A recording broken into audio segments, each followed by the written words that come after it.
Hello traders, welcome back to my YouTube channel. So I hope आप सभी मज़े में होंगे, खुशहाल होंगे, आपकी ट्रेडिंग जर्नी बहुत अच्छे से आगे बढ़ रही होगी। सो आज की जो ये वीडियो है, ये एक बहुत इंपॉर्टेंट वीडियो होने वाली है बिकॉज इसमें हम बात करेंगे ट्रेडिंग साइकोलॉजी पे। ये वीडियो स्पेशली उन लोगों के लिए है जो अभी या तो कॉस्ट टू कॉस्ट हैं, कभी प्रॉफिट्स कभी लॉस उनके चल रहे हैं, या अभी लॉस से प्रॉफिट में आने वाले हैं, राइट। एंड हो सकता है जो ऑलरेडी प्रॉफिटेबल हैं उन लोगों को भी और बेटर रिजल्ट्स के लिए ये वीडियो हेल्पफुल हो। सो प्लीज़ इस वीडियो को एंड तक ज़रूर देखें एंड अगर अच्छी लगे तो लाइक कर देना, अगर ना लगे तो प्लीज़ कमेंट बॉक्स में अपने सजेशंस मेंशन करना। इस वीडियो में हम आगे बढ़ते हैं। सबसे पहले ये जो आप वर्ड स्क्रीन पे देख रहे हो साइकोलॉजी, राइट, ये आपने बहुत सी जगहों पे बहुत सी वीडियोस पे सुना होगा कि ट्रेडिंग साइकोलॉजी बहुत इंपॉर्टेंट है। अगर आपको ट्रेडिंग में एक प्रॉफिटेबल करियर बनाना है तो आपको आपको अपनी साइकोलॉजी को मास्टर करना होगा, उसको कंट्रोल में रखना होगा।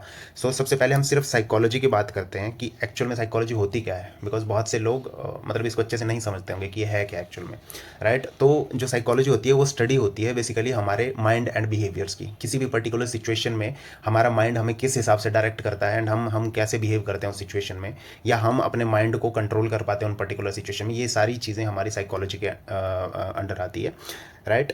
ट्रेडिंग साइकोलॉजी जो हमारी है, इन सारी चीज़ें ही मतलब इस ट्रेडिंग साइकोलॉजी में होती है, but in relation to market, right, कि हम मार्केट में कैसे मतलब ट्रेडिंग साइकोलॉजी कैसे काम करती है वो हम धीरे धीरे बात करेंगे। ओके। सबसे पहले ट्रेडिंग साइकोलॉजी, जैसे मैंने आपको बताया कि साइकोलॉजी आपका आपके बिहेवियर्स एंड आपका माइंड एंड बिहेवियर होता है बेसिकली, राइट। अब ट्रेडिंग साइकोलॉजी क्या है? सेम थिंग, आपके बिहेवियर्स, राइट, इन ट्रेडिंग, ठीक है। मतलब किसी भी पर्टिकुलर सिचुएशन में, जैसे फॉर एग्जांपल मार्केट बहुत वोलेटाइल है, राइट। अब आपका माइंड आपको कई टाइप के मतलब इमोशंस आपके माइंड में आ सकते हैं जिसकी वजह से आप वहाँ पे एक्शंस लोगे। फॉर एग्जांपल एक इमोशन जो कई बार आता है बहुत से लोगों में, जो कि एक मतलब मिस्टेक होती है हमारी स्टॉक मार्केट में, that is FOMO, right. FOMO आपके माइंड में आ सकता है ऐसी सिचुएशंस को देख के। फॉर एग्जांपल मार्केट बहुत वोलेटाइल है, आपसे लेट से यहाँ तक का एक मूव मिस हो गया, ठीक है, तो आप यहाँ कहीं पे अपनी एंट्री बना लोगे, ठीक है, because of fear of missing out, ठीक है। ये एक्सपेक्ट करते हो कि मार्केट और ऊपर जाएगा, बट मार्केट यहाँ से थोड़ा रिट्रेस बैक करता है, आपका एसएल हिट हो जाता है, उसके बाद मार्केट फिर ऊपर जाता है, राइट। अब आप इस रैली को देखते रहोगे, फिर जब आप दोबारा वापस, हो सकता है कि फोमो की वजह से यहाँ कहीं फिर एंट्री बनाओ और मार्केट देखो फिर से फॉल कर जाता है, राइट। ये सारी चीज़ें होती हैं because of FOMO. Okay. Second जो एक नेगेटिव बिहेवियर मैं कहूँगा बेसिकली, जैसे फोमो है ये भी एक नेगेटिव बिहेवियर ही है हमारा, राइट। अगर मैं सेकंड की बात करूँ तो ग्रीड है, ठीक है। सम टाइम क्या होता है कि हमारे माइंड में ग्रीड आ जाती है। कैसे? जैसे कोई मार्केट ट्रेड कर रहा है, फॉर एग्जांपल हायर हाइज बना रहा है, लेट से किसी ने यहाँ पे ट्रेड ले लिया अप साइड के लिए, ठीक है। अब उन्हें यहाँ तक अच्छा प्रॉफिट हो रहा था, बट फिर नीचे आया। अब हो सकता है कि यहाँ तक उन्हें बहुत अच्छा और प्रॉफिट हो रहा था, लेकिन उनकी ग्रीड जो है बढ़ती जा रही थी, वो अपनी कैपिटल को डबल ट्रिपल करना चाह रहे थे। इस चक्कर में वो और उस ट्रेड को होल्ड करते हुए बैठे रहे, राइट। अब जब मार्केट रिवर्स होता है तो आप यहाँ पे भी एग्जिट नहीं होते हो जहाँ तक मतलब जीरो तक मार्केट पहुँच चुका होता है। अब आप खुद सोचिए, जो मार्केट इतने ऊपर ऑलरेडी जा चुका है, हो सकता है वापस वो बाउंस बैक कर जाए, राइट। तो जब हम एटलीस्ट एक विनिंग ट्रेड जो होता है उसको एटलीस्ट लॉस में कन्वर्ट होने से हमें रोकना चाहिए सबसे पहले, ठीक है। यहाँ पे फिर हमने एग्जिट नहीं किया बिकॉज हमारे माइंड में ग्रिड थी एंड हमें लग रहा था कि मार्केट वापस हमारे डायरेक्शन में जाएगा और हमें एक अच्छा प्रॉफिट देगा, बट एक्चुअल में ऐसा ना होकर मार्केट और नीचे आया और हमारा जो अच्छा खासा प्रॉफिट था वो बहुत बड़े लॉस में कन्वर्ट हो गया, राइट। इस तरह से ग्रिड किसी के माइंड में हो सकती है। थर्ड जो हो सकता है, थर्ड वाले जो ट्रेडर होते हैं वो डिसिप्लिन ट्रेडर हो सकते हैं, राइट, जो पेशेंस के साथ बैठे रहेंगे, ठीक है, अपने प्रॉपर सेटअप का वेट करेंगे तभी ट्रेड्स लेंगे। लेट से यहाँ पे स्विंग हाई के ब्रेक होने के बाद किसी ने ट्रेड लिया एंड अच्छा खासा मूव कैप्चर किया, उसके बाद मार्केट जितने ऊपर गया उन्हें उससे कोई मतलब नहीं है, उन्होंने अपना एसएल लगाया प्रॉपर, ठीक है, एंड यहाँ पे अपना टारगेट अचीव किया और मार्केट से बाहर निकल गए। इस टाइप हमारा माइंड जो है ना, जब भी हम ट्रेडिंग कर रहे होते हैं डिफरेंट डिफरेंट सिचुएशन में डिफरेंटली बिहेव करता है। तो ट्रेडिंग साइकोलॉजी जो है ऑल अबाउट दीज थिंग्स है, राइट। ये सारी चीज़ें ही हैं जो ट्रेडिंग साइकोलॉजी के अंदर हैं। ओके। जो ट्रेडिंग साइकोलॉजी है वो थोड़ी सी ब्रॉड टर्मिनोलॉजी है, इसमें बहुत सी चीज़ों को ध्यान में रखना पड़ता है, राइट। सबसे पहले हम इसमें फर्दर चल के देखते हैं कि हमें एक्चुअल में जो ट्रेडिंग साइकोलॉजी होती है उसमें किस किस तरह की साइकोलॉजी इन्वॉल्व होती है, राइट। सबसे पहले अगर हम नंबर 1 पे बात करें तो यहाँ पे आती है मार्केट्स साइकोलॉजी, राइट।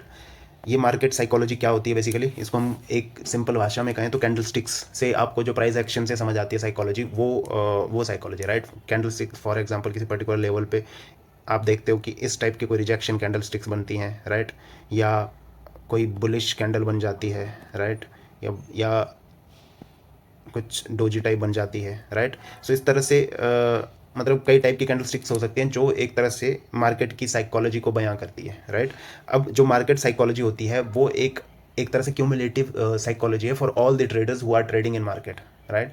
सो वो सब किस हिसाब से सोच रहे हैं, मतलब मार्केट को किस हिसाब से बाई एंड सेल कर रहे हैं मार्केट में, एंड उस हिसाब से मार्केट मूव हो रहा है, तो इसमें एक ओवरऑल ये साइकोलॉजी है, ठीक है, जो भी सारे ट्रेडर्स हैं उनकी साइकोलॉजी का बेसिकली, राइट। सो अब इस चीज़ को हम कभी कंट्रोल नहीं कर सकते, राइट। हमें इसको ध्यान में हमेशा रखना पड़ता है, तभी हम प्राइस एक्शन देखते हैं, राइट, तभी हम कैंडल स्टिक्स पैटर्न देखते हैं, या बहुत सी चीज़ें अपने सेटअप का वेट करते हैं, राइट। वो इसीलिए बिकॉज हमें इस जो पूरे मार्केट की जो साइकोलॉजी है, जो कैंडल स्टिक्स की साइकोलॉजी है, उसको ध्यान में रखना पड़ता है, एंड उसी हिसाब से हमें अपने ट्रेड्स प्लान करने पड़ते हैं, राइट। अगर हम इसको कंप्लीटली इग्नोर कर दें, ठीक है, तो फिर वही चीज़ें होती है कि अच्छा खासा मार्केट जा रहा था, यहाँ पे एक हमें रिवर्सल सिग्नल मिला, अब जैसे ही मिला तो हमें यहाँ पे एग्जिट हो जाना चाहिए था, बट हम नहीं हुए और वेट करते रहे और हमारा प्रॉफिट जो है वो लॉस में कन्वर्ट हो गया। सो ये सारी चीज़ें तभी होती हैं जब हम मार्केट की साइकोलॉजी को ध्यान में नहीं रखते, कैंडल स्टिक्स को नहीं समझते, एंड अपने जो है वो ट्रेड्स में बने रहते हैं लंबे टाइम के लिए, और हमें लॉस हो जाता है रिवर्सल पे भी अगर हम बाहर ना निकलें तो, राइट। सो एक मार्केट साइकोलॉजी होती है, दूसरी जो हमारी है that is your own psychology, ठीक है। ये हमारे मतलब किसी भी इंडिविजुअल की साइकोलॉजी, जैसे मैं अगर अपनी बात करूँ तो मेरी साइकोलॉजी है, ठीक है। अब इसको इसी चीज़ पे हमें बेसिकली सबसे ज़्यादा काम करना होता है, ये हमारे लर्निंग फेज़ में आता है कि हमें समझना होता है कि मार्केट की साइकोलॉजी क्या है। ये आप डिफरेंट चार्ट्स देख के, कैंडलस्टिक्स पैटर्न्स को समझ के, या कई चीज़ों से आप इसको इम्प्रूव कर सकते हो, बट ये जो है ना, ये आपका माइंड है, राइट, आपका अपना माइंड है, इसको आपको कंट्रोल करना होता है, ठीक है। जितना शांत आपका माइंड रहेगा, राइट, कोई फियर या कोई ग्रीड आपके माइंड में नहीं आएगा ड्यूरिंग द ट्रेडिंग, तो उतने अच्छे आपको यहाँ पे रिजल्ट्स देखने को मिलेंगे, ठीक है। सो इसीलिए कहा जाता है कि master your own psychology, right. So जैसे ही आप अपनी साइकोलॉजी को मास्टर कर लेते हो, एक तरह से आप एक पॉजिटिव डायरेक्शन में जाना स्टार्ट कर देते हो। सो चलिए इसी के साथ हम आगे बढ़ते हैं। ओके, सो मास्टरिंग ट्रेडिंग साइकोलॉजी, राइट, हम अपने ट्रेडिंग साइकोलॉजी को कैसे मास्टर कर सकते हैं, ठीक है। ओके, सबसे पहले गाइस मैं आगे बढ़ने से पहले आपको बता दूं कि ये वीडियो थोड़ी सी लंबी हो सकती है, बट यहाँ पे मैं जो भी आप लोगों के साथ शेयर कर रहा हूँ वो completely based upon my experiences हैं। मैंने कैसे अपनी ट्रेडिंग जर्नी से ये सब कुछ सीखा हुआ है, ये सारे स्टेप्स जो मैं आपके साथ शेयर करने जा रहा हूँ, कहीं से कोई कॉपी पेस्ट या कहीं मैंने बुक में पढ़ के आपको यहाँ पे नहीं दिखा रहा हूँ, जबकि मैंने खुद से एक्सपीरियंस किया, खुद से ट्राई किए हैं, तभी जाके मैं आप लोगों के साथ ये शेयर कर रहा हूँ। सो आई होप आपको ये वीडियो अच्छी लग रही होगी, एंड प्लीज़ मेरे साथ बने रहिए, थोड़ी सी पेशेंस दिखाइए, एंड हम सारे मुद्दों पे यहाँ पे बात कर लेंगे, ठीक है। ओके, सो यहाँ पे मैं आपको एक स्टेप वाइज प्रोसेस बताने वाला हूँ कि हम अपनी साइकोलॉजी को कैसे बेटर बना सकते हैं, राइट, अपनी ट्रेडिंग साइकोलॉजी को हम कैसे इम्प्रूव कर सकते हैं। सो उसी डायरेक्शन में कुछ स्टेप्स हैं जो आप अपने day to day trading life में इम्प्लीमेंट कर सकते हैं, एंड जिससे धीरे धीरे आपका अपने माइंड पे कंट्रोल आने लग जाएगा। जो फियर एंड ग्रीड है वो सारी चीज़ें आपकी जो है वो माइंड से निकल जाएगी, राइट। सबसे पहली चीज़ जो है वो है, अगर मैं नंबर 1 पे बात करूं, दैट इज़ ट्रेडिंग सेटअप, ठीक है जी। सो सबसे पहले आपको एक अपना सिस्टम बनाना होगा, अपना ट्रेडिंग सेटअप बनाना होगा, जिसके बेस पे, जिसके ट्रिगर होने पे ही आपको ट्रेड लेना है। ये आप में डिसिप्लिन लेके आएगा। अगर आप स्टिक हो जाएं कि जैसे ही for example let's say moving averages का क्रॉस ओवर होता है, मैं तभी ट्रेड लूँगा, राइट।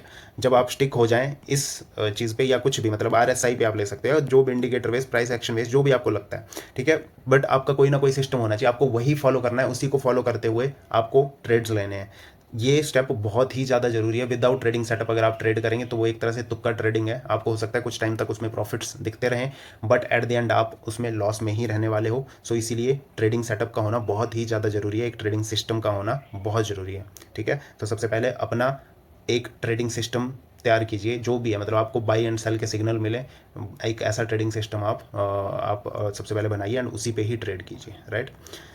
सो अब अगर हम आगे बढ़े तो नेक्स्ट जो पॉइंट हमारा आ जाता है, that is define number of trades, ठीक है। ये हमें इनिशियल स्टेज पे करना है, राइट, या जब भी, मतलब जब भी आपको लगे कि मुझे कोई रिजल्ट्स नहीं मिल रहे हैं, तो सबसे पहले नंबर ऑफ ट्रेड्स को डिफाइन कीजिए, बिकॉज सबसे ज़्यादा जो हमारे लॉसेज होते हैं that is due to over trading, ठीक है जी। ओवर ट्रेडिंग की वजह से हमारे बहुत सारे लॉसेज होते हैं। सो उस चीज़ को कंट्रोल करने के लिए हमें क्या करना होगा, सबसे पहले अपने ट्रेड्स के नंबर्स डिफाइन करने पड़ेंगे। अगर मैं पर्सनली बात करूं तो मैंने जिस मंथ पे मैं सबसे पहले प्रॉफिटेबल आया था उस मंथ में मैंने नंबर ऑफ ट्रेड सिर्फ एक रखा था। मैं सिर्फ और सिर्फ एक ट्रेड इन अ डे लेता था और उसके बाद मार्केट को देखता भी नहीं था, जैसे मेरा एक ट्रेड होगा, राइट। और ऐसा नहीं है कि मैंने गलतियां नहीं करी। इस जिस मंथ में प्रॉफिटेबल आया हूँ उसमें मैंने बहुत ब्लंडर्स किए, बहुत ही ज़्यादा। मतलब कई बार अपने सेटअप पे ही ट्रेड नहीं लिया, या सेटअप पे ट्रेड लिया परफेक्टली बट थोड़ा सा डर की वजह से बाहर निकल गया, ठीक है। बट जो भी किया हो, पहले मैंने इस पॉइंट को जरूर फॉलो किया कि मुझे एक ही ट्रेड लेना है, राइट। और मैं उसके आगे बढ़ा ही नहीं। मतलब 2 ट्रेड मैंने लिए ही नहीं उस एंटायर मंथ में, एक ही ट्रेड लिया। उसमें बहुत सारी गलतियां भी करी, बट वहाँ पे मेरा जो रिस्क रिवॉर्ड रेशियो था दैट वाज फेवरेबल, ठीक है। गलतियां भी करी, अब जो गलतियां करी वो मैंने प्रॉफिट के पैसों से करी बेसिकली। पहले स्टार्टिंग के कुछ डेज मुझे लॉस हुए, फिर लॉस प्रॉफिट में कन्वर्ट हुए, फिर कुछ गलतियां होने लगी, प्रॉफिट फिर लॉस में गया, फिर प्रॉफिट, ऐसे करते करते एट द एंड जो है वो मैं बहुत छोटे से, आई गेस 100 200 या 300 रुपये प्लस में क्लोज किया होगा after paying all the charges एक लॉट के साथ, राइट।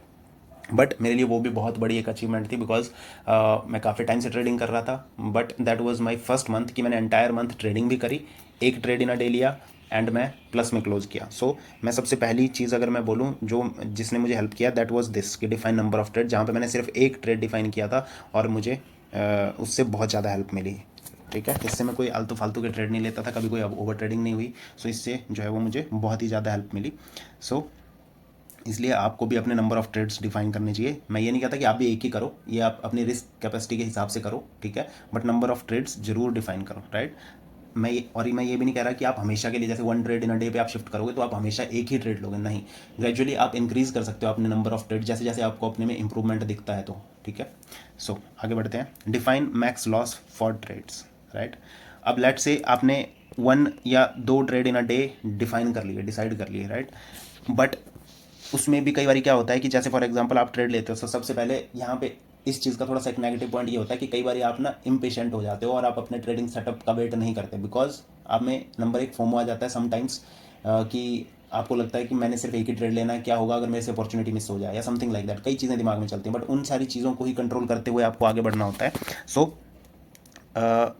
जैसे ही आपने नंबर ऑफ ट्रेड्स डिफाइन कर लिए, सो उससे भी आपको हेल्प नहीं होगी। आपको क्या करना होगा, एक मैक्स लॉस भी डिफाइन करना पड़ेगा, ठीक है। जैसे लेट से अगर मैं अपनी पर्सनल बात करूं तो मैंने इनिशियली 750 रुपीज़, जो कि अबाउट 50 पॉइंट्स होते हैं बैंक निफ्टी के, राइट। तो मैंने 750 रुपीज़ मैंने मैक्स लॉस जो है वो मैंने डिसाइड किया था कि अगर इससे ज़्यादा मुझे किसी पर्टिकुलर ट्रेड में लॉस दिखने लग गया तो मैं एग्जिट कर दूंगा, बिना कुछ सोचे बिना कुछ समझे, चाहे जो मर्जी हो जाए, ठीक है। तो ऐसी बहुत से टाइम्स मतलब पहले हो चुका था, बिकॉज अगर मैं पहले के मंथ्स की बात करूं तो समटाइम्स क्या होता था कि मेरा लॉस जब एकदम से शार्प फॉल आता है मार्केट में एंड आप होल्ड करके बैठे होते हो, तो इवन 100+ पॉइंट का भी आपको, ये मैं प्रीमियम चार्ट की बात कर रहा हूँ, 100+ पॉइंट का भी आपको लॉस देखने को मिल सकता है, जो कि अबाउट 1500 रुपीज़ होता है। 1500 या उससे ज़्यादा का भी आप लॉस देख सकते हो एक लॉट के साथ, अगर आप प्रॉपरली आपने एसएल नहीं लगाया या आप होल्ड करके बैठे रहे, अपने एसएल तक का वेट करते रहे। मान लो मार्केट कुछ थोड़ी देर आपके डायरेक्शन में जाने के बाद रेंज बाउंड हो गया, जिससे क्या होता है कि हमारे जितने भी प्रीमियम्स होते हैं वो सारे मेल्ट हो चुके होते हैं, बहुत कम। अब समटाइम्स ऐसी भी सिचुएशन आपने देखी होंगी कि 50% आपका टारगेट हिट हो चुका है बट फिर भी आप लॉस में। तो ऐसी सिचुएशन में अगर आप प्रॉपर एसएल तक का वेट करोगे तो आपको बहुत बड़ा लॉस हो सकता है, जो कि 1500 या 2000 तक भी जा सकता है, राइट। सो इसीलिए नंबर एक चीज़ ये भी हमें जरूर करनी है कि हमें मैक्स लॉस जो है इन अ ट्रेड डिफाइन करना है, राइट। जो कि मैंने डिसाइड कर दिया था, मैंने आप लोगों के साथ भी शेयर कर दिया कि मैंने इतना डिसाइड किया था फॉर बैंक निफ्टी। आप अपने रिस्क कैपेसिटी के हिसाब से कर सकते हो। अगर आप स्कैल्पिंग करते हो तो आप इसको और भी ज़्यादा बहुत कम कर सकते हो, जैसे लेट से 150 200 या 300 से ऊपर नहीं लेना, या जो भी, मतलब जो भी आपको लगे, बट एक मैक्स लॉस आपके पास होना चाहिए कि मुझे इससे ऊपर लॉस किसी भी हालत में नहीं लेना है, राइट। ओके, सो नेक्स्ट जो स्टेप है, नो ट्रेडिंग डे। ये भी बहुत इंपॉर्टेंट है, आपको नो ट्रेडिंग डे भी डिसाइड करना आना चाहिए। सो अगर मैं पर्सनली अपनी बात करूं, जब मुझे बैक टू बैक 3 से 4 दिनों तक लॉस होते थे तो मैं एक दिन बीच में स्किप कर देता था, मैं ट्रेडिंग नहीं करता था समटाइम्स, राइट। सो मैं इसको बोलूँगा मैंने 100% ऑफ द टाइम इसको फॉलो नहीं किया, बिकॉज आई अंडरस्टैंड कि ट्रेडिंग में अपने आप को कंट्रोल करना बहुत मुश्किल होता है। सो इनिशियली मैं नहीं कर पाता था, बट धीरे धीरे जैसे मैं आगे बढ़ा, सो इस चीज़ पे भी मैंने कंट्रोल कर दिया। जब भी मुझे 3 से 4 दिनों के अंदर बैक टू बैक लॉसेज होते थे 3 से 4 दिनों तक, तो मैं फिर एक अपना नो ट्रेडिंग डे डिफाइन कर लेता था कि मैंने इस दिन कोई ट्रेड नहीं लेना है। ओके। इस चीज़ से मुझे बहुत हेल्प होती थी जब मैं बीच में एक आधा दिन ब्रेक लेता था, तो दोबारा से रिफ़्रेश होके अपना फिर से वापस अपना ट्रेडिंग सिस्टम, अपने आप को रिव्यू करना एंड देन अपने ट्रेडिंग सिस्टम को फिर से फॉलो करना, उन सारी चीज़ों पे मैं वापस आ जाता था, राइट। सो इसीलिए आपको भी मैं रिकमेंड करूँगा कि आपको एक दिन या जो भी आपको लगे, अगर बहुत ज़्यादा बड़े बड़े लॉसेज हो रहे हैं तो आप उस एक दिन को बढ़ा के एक वीक भी कर सकते हो, या जो भी है 5 दिन, 4 दिन, 3 दिन, 2 दिन, जो भी आपको सही लगे आप उस हिसाब से नो ट्रेडिंग डे डिफाइन जरूर कीजिए, सो दैट आप अपने आप को सेल्फ रिव्यू कर सको एंड अपनी मिस्टेक्स को पहचानो एंड देन एक ब्रेक लेके आप वापस से ट्रेडिंग स्टार्ट करो। ओके। जो यहाँ पे हमारे माइंड में जो चीज़ें चलती हैं वो मैं एग्जैक्टली आपको बताता हूँ, राइट। जब हम ये करने की कोशिश करते हैं तो हमारे दिमाग में चलता है कि यार I know my mistakes, right, मैं ट्रेडिंग जर्नल बना रहा हूँ, वहाँ पे अपने मिस्टेक्स डाल रहा हूँ, सो अब मैं कल से ये रिपीट नहीं करूँगा, ठीक है। फॉर एग्जांपल मैं कंटिन्यू करता हूँ, 3 दिन मुझे लॉस हुए, चौथे दिन मैं फिर ये सोचता हूँ एंड मैं बोलता हूँ कि भाई मैं कल से इसको ये मिस्टेक रिपीट नहीं करूँगा, बट एग्जैक्टली वही मिस्टेक आप अगले दिन फिर से रिपीट करोगे एंड अपने आप को आप स्टॉप नहीं कर पाओगे। बट अगर आपने नो ट्रेडिंग डे डिफाइन किया हुआ है, आप एक आधा दिन ट्रेड नहीं लेते हो बिल्कुल भी, ठीक है, मार्केट को बाद में रिव्यू करते हो या ड्यूरिंग द डे आप रिव्यू कर रहे हो मार्केट को, सो आपको उस चीज़ से बहुत ज़्यादा हेल्प होती है। आप एक बार ट्राई करना एंड फिर मुझे बताना, अगर आपको लगे कि इससे हेल्प हो रही है तो प्लीज़ मेरी वीडियो के कमेंट सेक्शन में जरूर मेंशन करना। अगर आपको लगे कि नहीं ये यूज़फुल नहीं है तब भी जरूर अपना पॉइंट आप वहाँ पे मेंशन कीजिएगा, ठीक है जी। नेक्स्ट जो है हमारा विदड्रॉ 50% प्रॉफिट, ये वाला जो पॉइंट है ये भी मोस्ट इंपॉर्टेंट पॉइंट है, ठीक है। बिकॉज जब आप लर्निंग फेज में होते हो ना, सो क्या होता है कि समटाइम्स आप अच्छे जा रहे हो, मतलब आपको प्रॉफिट हो रहे हैं, बट जब लॉसेज की स्ट्रीक स्टार्ट होती है ना तो कुछ दिनों तक वो भी चलती है, तो जो आपने प्रॉफिट्स कमाए होते हैं ना वो सारे आपके वाइप आउट हो चुके होते हैं। सो इसीलिए ना, जब भी ये मेरा पर्सनल सजेशन है कि जब भी आपको प्रॉफिट हो तो उसका अबाउट 50% आप विड्रॉ कर लो, राइट। कुछ भी करो इस पैसे का, चाहे आप अपने पे खर्च करो या जो भी करो, ठीक है, या इस पैसे को विड्रॉ करके आप किसी शेयर में इन्वेस्ट कर दो, ठीक है, फॉर लॉन्ग टर्म। बट आप बीच बीच में विड्रॉ करते रहो, ताकि eight the and even though आप लॉस में हो, आप मतलब कॉस्ट टू कॉस्ट हो या जो भी है, बट एटलीस्ट ये आपके माइंड में एक रिलैक्सेशन रहेगी कि यस मैंने इतना प्रॉफिट विड्रॉ भी किया था इस मंथ, चाहे आप एट द एंड लॉस में, आपकी थोड़ी सी कैपिटल भी चली गई, कोई दिक्कत नहीं है, बट फिर भी आपको एक तसल्ली रहेगी कि नहीं मैंने कुछ प्रॉफिट निकाला हुआ था। सो एक मोटिवेशन हमें मिलती है बेसिकली इस प्रॉफिट को निकाल के एंड इस प्रॉफिट को यूज़ करके। आप जो भी करो, जिस भी चीज़ में आपका इंटरेस्ट है, फॉर एग्जाम्पल अगर मैं अपनी बात करूँ तो अगर मुझे प्रॉफिट अच्छा था, मेरे माइंड में कोई भी टेक्निकल गैजेट आ जाता है, फॉर एग्जाम्पल कुछ भी, जैसे मुझे लेट से माउस लेना है, कीबोर्ड लेना है, कुछ भी, RGB लाइटिंग, स्पीकर, ये जो भी मेरे माइंड में आता है, सो मैं पहले वो डिफाइन करता हूँ कि भाई मैं 50% विड्रॉ करता रहूँगा प्रॉफिट्स, एंड जिस दिन मेरे पास उतना पैसा हो जाएगा तो मैं फिर वो वाली चीज़ ऑर्डर कर दूंगा, राइट। सो इसी तरह से आप भी कर सकते हो, कुछ भी इंजॉय कर सकते हो आप उस पैसे से, बट आपको ये जरूर करना चाहिए कि आपको अपना कुछ प्रॉफिट विड्रॉ जरूर करना चाहिए, राइट। ओके। नेक्स्ट स्टेप है, और ये आई गेस फाइनल स्टेप भी होगा इस वीडियो का, दैट इज़ रीसेट, ठीक है। ये बहुत इंपॉर्टेंट है गाइस, ये बहुत इंपॉर्टेंट है, अगर इसको आपने मिस कर दिया तो ये सारे पॉइंट्स नल एंड वाइड हो गए आप लोगों के लिए। रीसेट की ज़रूरत हमें कब पड़ती है, ठीक है, ये भी अगेन मेरे पर्सनल एक्सपीरियंसेस के बेस्ड पे है। रीसेट की ज़रूरत हमें पड़ती है जब लेट से मैंने एक मंथ फॉलो किया, 1 ट्रेड इन अ डे, मैं प्रॉफिटेबल रहा, ठीक है, दूसरे मंथ फॉलो किया, मैं फिर प्रॉफिटेबल रहा, राइट। अब मैंने क्या किया, थर्ड मंथ में आके मैंने लेट से 2 लॉट्स पे शिफ्ट हो गया, या नंबर ऑफ ट्रेड्स मैंने 1 से 2 कर दिए, ठीक है। अब जब मैं ऐसे करूँगा तो जो मेरा लॉस होगा, फॉर एग्जांपल जो इन 2 मंथ में मेरा लॉस हो सकता था मैक्सिमम, उससे डबल मेरा लॉस हो गया एक तरह से, राइट। तो यहाँ पे आप लॉस में आ जाते हो, ठीक है। अब अगले मंथ आपने फिर ट्राई किया वही चीज़ और फिर लॉस में हो गए, ठीक है। तो हमें हमें इस सिचुएशन पे आके एक डिसीजन लेना होता है, बिकॉज हमें प्रॉफिटेबल जर्नी की ओर जाना है, एक प्रॉफिटेबल ट्रेडर बनना है, बट वहाँ पे हमें ऐसा नहीं करना कि बहुत ही ज़्यादा पैसा अपना लूज़ करना है, राइट। हमें अपने कैपिटल को, अपने पैसे को प्रोटेक्ट करते हुए भी चलना है, ठीक है। सो इसीलिए हमें क्या करना चाहिए कि जैसे हमारे साथ ऐसी सिचुएशंस आती है कि भाई 1-2 मंथ दो ट्रेड या 2 लॉट पे मैं गया, तो आप 2 मंथ तक कॉन्स्टेंटली लॉस में जाते रहे, तो आपको फिर से सेल्फ रिव्यू की ज़रूरत है, राइट। सेल्फ रिव्यू के साथ साथ आपको क्या करना है, जो मैंने बताया, रीसेट, ठीक है। रीसेट का मतलब आपको वापस आना है at 1 trade in a day, जो भी आपने इनिशियली डिसाइड किया था, ठीक है, जो भी सेटअप आप फॉलो कर रहे थे, आपको वापस उसी के ऊपर आना है, फिर से 1 मंथ फॉलो करना है, 1 मंथ आप प्रॉफिटेबल हुए, एटलीस्ट 2 मंथ तो आपको लेने ही है, मतलब 2 मंथ तो आपको प्रॉफिटेबल होना ही पड़ेगा। जब कंटिन्यूसली 2 मंथ आप प्रॉफिट में आ गए तो उसके बाद थर्ड मंथ दोबारा मतलब आप ट्राई कर सकते हो, लेकिन ये सारी चीज़ें करने से पहले जब आप रीसेट करते हो तो आपको अपनी गलतियाँ जरूर रिव्यू करनी है कि मैं एक्चुअल में मिस्टेक्स क्या कर रहा था, जो मैं 1 ट्रेड इन अ डे पे नहीं कर रहा था, या जैसे मैं 2 ट्रेड्स इन अ डे पे आया तो मैंने वो गलती करना चालू कर दी। ओके। अब मैं अपना एक लाइव एग्जांपल अगर शेयर करूं तो मैं क्या गलती करता था कि जब मैं 1 ट्रेड इन अ डे पे था तो मैं जो भी सेटअप मैंने डिफाइन किया हुआ था मैं वो फॉलो करके ट्रेड लेता था, राइट।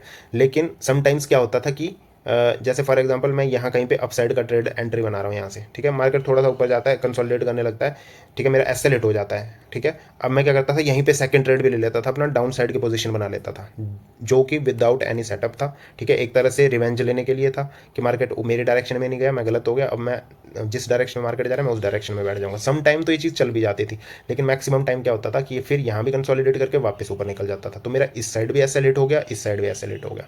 तो इस तरह से मेरे मैक्सिमम डेज जो है वो लॉस में क्लोज हो जाते थे। मैं कई बार ऐसी चीज़ करता था, या बिकॉज जब आपका एसएल हिट, अगर इस डायरेक्शन में जाना भी होता है मार्केट ने, जब तक आपका एसएल हिट होता है ना, वो ऑलरेडी बहुत लेट हो चुका होता है, बिकॉज कंसोलिडेशन आपकी एंट्री एंड प्रॉफिट के बीच में हो रही है कहीं पे, और फिर वो नीचे गिर रहा है, आपका एसएल हिट हुआ, आपने डाउन साइड के लिए आप बैठ गए, तो वो चीज़ बिल्कुल गलत है। तो इसी तरह से आपको भी अपनी मिस्टेक्स को रिव्यू करना है, ठीक है। इस चीज़ को, जैसे ये वाली चीज़ मैं करता था, तो मैंने क्या डिसाइड किया था कि एटलीस्ट 30 मिनट्स की मुझे एक ब्रेक लेनी है मार्केट से, जैसे मेरा एक ट्रेड क्लोज हो जाएगा, चाहे वो प्रॉफिट हो चाहे लॉस हो, राइट। तो मैं ये चीज़ करता था कि भाई मुझे एटलीस्ट 30 मिनट का ब्रेक लेना है। ये मैं अपने ट्रेडिंग सिस्टम में मैंने ये इम्प्लीमेंट किया था, एंड इससे मुझे फ़ायदा हुआ था, ठीक है। So I guess that is it for this video, but at the end मैं आपको एक चीज़ ज़रूर शेयर करना चाहूँगा गाइस, कि मैं अभी भी लर्निंग फेज़ में हूँ। मैं आपको ये नहीं कहता कि मैंने बहुत कुछ मार्केट से अचीव कर लिया, बट यस, मैंने पिछले 1 साल से एटलीस्ट मेरे साथ क्या हो रहा है कि जैसे फॉर एग्जांपल 1, 2 या 3 महीने मेरे प्रॉफिट में जाते हैं, बट 1, 2 लॉस में चले जाते हैं, फिर प्रॉफिट फिर लॉस। तो एटलीस्ट मैं आपको कहूँगा कि अगर मेरा ग्राफ इस तरह से नीचे गिर रहा था, फॉर एग्जाम्पल, एक सेकेंड स्क्रीन को हम ब्लैंक कर लें ज़रा, ओके ओके, ठीक है। सो अगर मेरा ग्राफ इस तरह से नीचे गिर रहा था, ठीक है, ऐसे से नीचे गिर रहा था, तो अभी मेरा जो ग्राफ है ना वो ऐसे चल रहा है बेसिकली। तो अब यहाँ से या तो ऊपर की साइड ब्रेकआउट आएगा, ठीक है, या तो नीचे की साइड में और नीचे जा सकता हूँ अगर मैं और मिस्टेक्स करूँ तो, ठीक है। सो अभी मैं इस पर्टिकुलर जोन में चल रहा हूँ जहाँ पे मेरे लॉसेज हैं। अभी मैं प्रॉफिट में नहीं आया हूँ ओवरऑल, बट मैं उसके साथ साथ आप लोगों को अपनी जर्नी शेयर कर रहा हूँ बिल्कुल ऑनेस्टली। जो भी मेरे को लगता है, जो भी मेरी तरफ से मैं आपको शेयर कर सकता हूँ अपने एक्सपीरियंसेस, वो सारे मैं आपके साथ शेयर करने की कोशिश कर रहा हूँ। सो जब भी मैं आऊँगा, जब मैं यहाँ कहीं पे पहुँच के इससे ऊपर निकलूँगा, तो मैं डेफिनेटली आपको अपनी पूरी जर्नी के बारे में भी बताऊँगा। बट जब तक मैं यहाँ पे हूँ, जो चीज़ें मैं धीरे धीरे सीख रहा हूँ अपने एक्सपीरियंस से, एंड जिन्होंने मुझे हेल्प किया है एक्चुअल में इस जोन में आने के लिए, यहाँ से और नीचे नहीं जा रहा हूँ मैं, इस जोन में रुकने के लिए जिन चीज़ों ने मुझे हेल्प किया है, मैं वो सारी चीज़ें आप लोगों के साथ शेयर करूँगा। और जो चीज़ें मुझे यहाँ से ऊपर ले जाने में भी हेल्प करेंगी, मैं वो चीज़ें भी डेफिनेटली आप लोगों के साथ शेयर करूँगा। सो आई होप आपको ये वीडियो अच्छी लगी होगी, कुछ ना कुछ सीखने को ज़रूर मिला होगा। अगर यस, तो प्लीज़ लाइक बटन दबाएं, एंड कमेंट बॉक्स में अपने सजेशंस, या आपको जो भी अच्छी लगी हो तो अपने अप्रिशिएशंस, जो भी आपके माइंड में फीलिंग्स हों वो आप शेयर करें। आपके जो भी क्वेश्चंस हों वो प्लीज़ मुझसे पूछें। आप अपने आप से रिलेट कर पा रहे हो मेरी ट्रेडिंग जर्नी को, तब भी आप मुझसे कनेक्ट कर सकते हो, एंड हम डिस्कस कर सकते हैं कि आप, मतलब मैं कैसे परफॉर्म कर रहा हूँ एंड आप कैसे कर रहे हो। सो आप कमेंट बॉक्स में अपने सजेशंस ज़रूर मेंशन कीजिए। सो इस वीडियो को यहीं पे एंड करते हैं। आई थिंक बहुत बड़ी हो चुकी है ये। इसी के साथ जय हिंद, जय भारत, वंदे मातरम, बाय बाय।